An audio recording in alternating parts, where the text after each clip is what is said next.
Whoa, wait a minute. What's wrong with my skin? I look blue. What is going on? Victor, what is going on? Whew, we need to take a look at this white balance this week on Hands-On Photography. Hands-On Photography is brought to you from LastPass Studios. Keeping passwords on notes or spreadsheets doesn't work anymore. LastPass easily keeps track and creates unique passwords for every site you use. Visit lastpass.com/twit. This is TWiT. This episode of Hands-On Photography is brought to you by ExpressVPN. Protect your online privacy with one click. For 3 extra months free with a 1-year package, go to expressvpn.com/hop.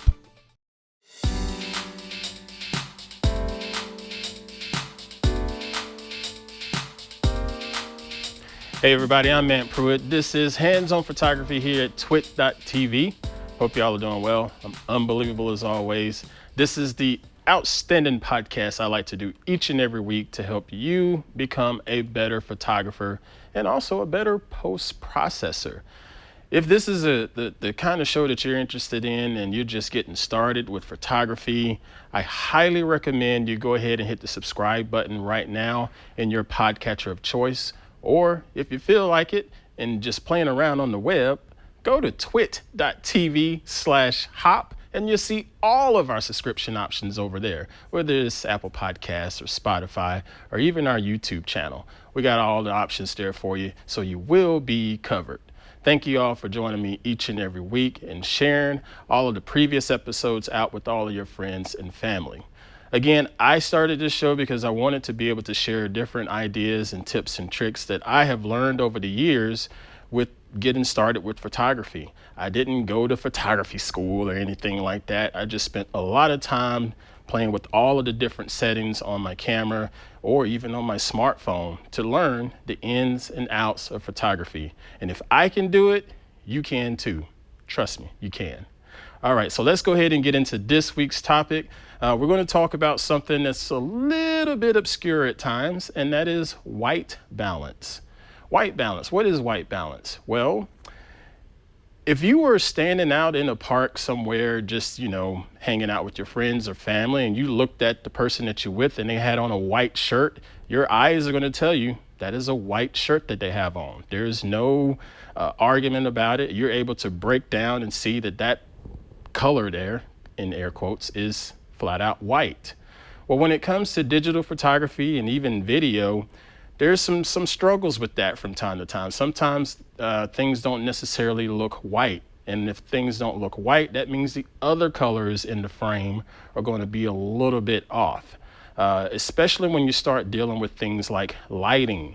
The lighting outside that we get from the sun has a certain color cast to it, color temperature, if you will, which is going to be totally different from the light that you would get with a reading lamp inside of your bedroom, or even right here in LastPass Studios. These lights that we have right here, they have different color temperatures. Some of these are daylight driven, and some of them are a little bit cooler when it comes to a color temperature. So when you're dealing with video and dealing with photography, you have to make sure your white balance is set properly, because everything will look a lot more natural to your viewers, especially when you're dealing with, say, portraits. Man, that can be really challenging if your white balance is off. Me being a man of color, and if the white balance is off, my skin tone will look really, really, really bad. It will almost look orange if my white balance is not properly set. And I got to go ahead and tell you, my skin isn't orange. So let's go ahead and get our white balance squared away.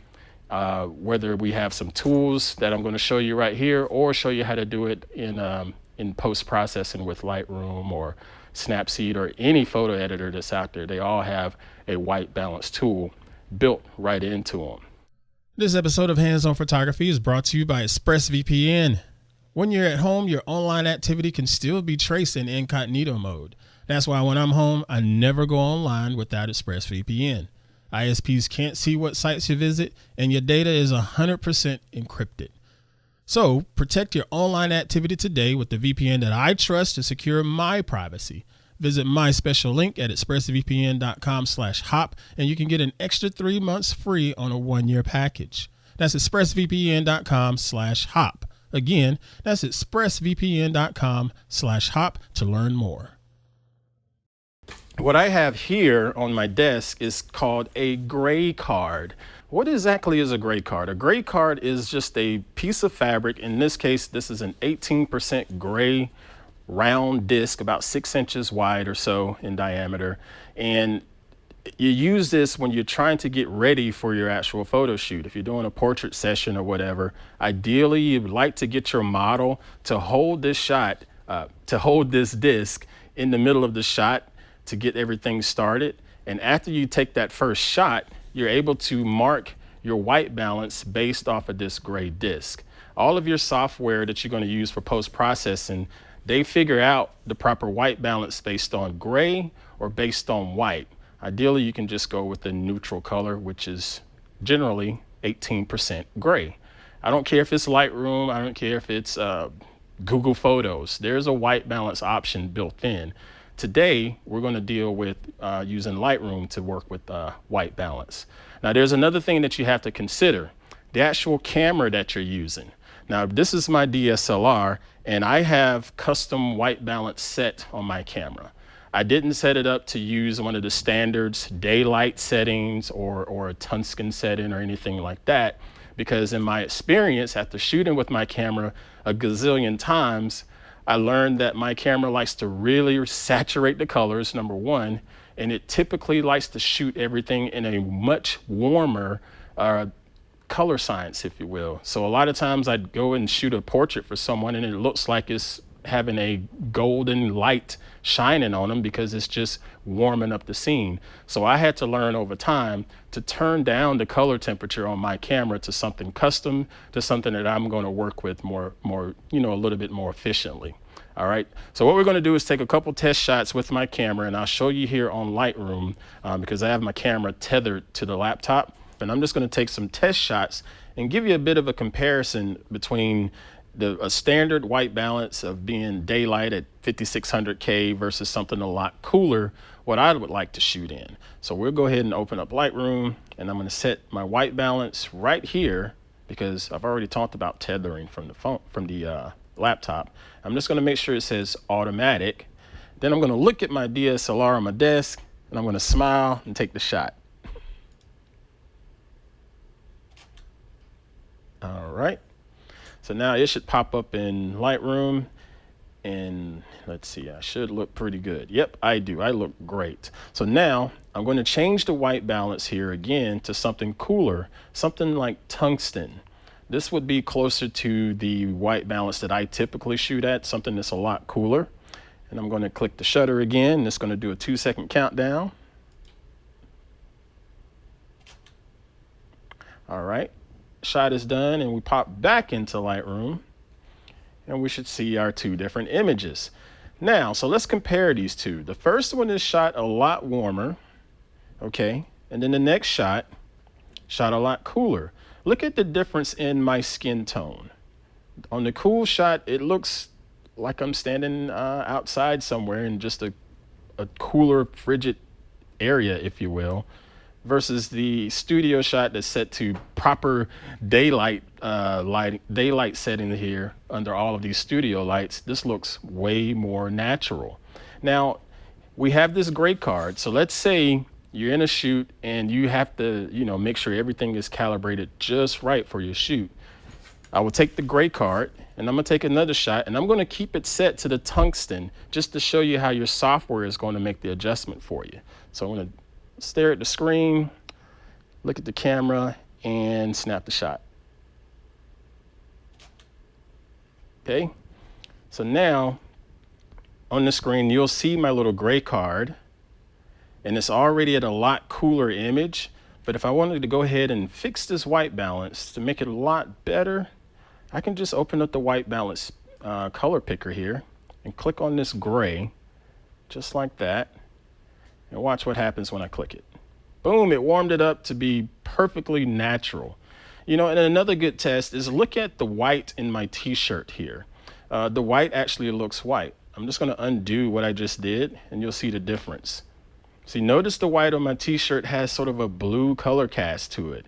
But once I hit the white balance color picker to fix it and correct it, oh, it's so much better and so much more natural. And again, my skin looks a lot better and it looks way more natural than that bluish tint that I had.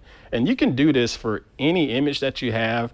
If you don't have a gray card, you can use anything in the image that may be neutral or white. I could even do a white balance off of my shirt here inside of the software. So just be mindful when you're doing your photo shoot, whether it's with your smartphone or whether it's with your DSLR, this fundamental still applies. Get your white balance correct as soon as you can, but if you can't, you always have all of your options inside of post-processing, okay? So that's gonna do it for this week. If you're interested in getting yourself a gray card, you can find them pretty much anywhere on Amazon for less than $10. These things it's just gray fabric, so it's not a lot of expensive tech here. Now, granted, I have a reflector on the inside of this. This just doubles as a reflector and as a gray card. But yeah, you can get these things for $10 or less a lot of times, okay?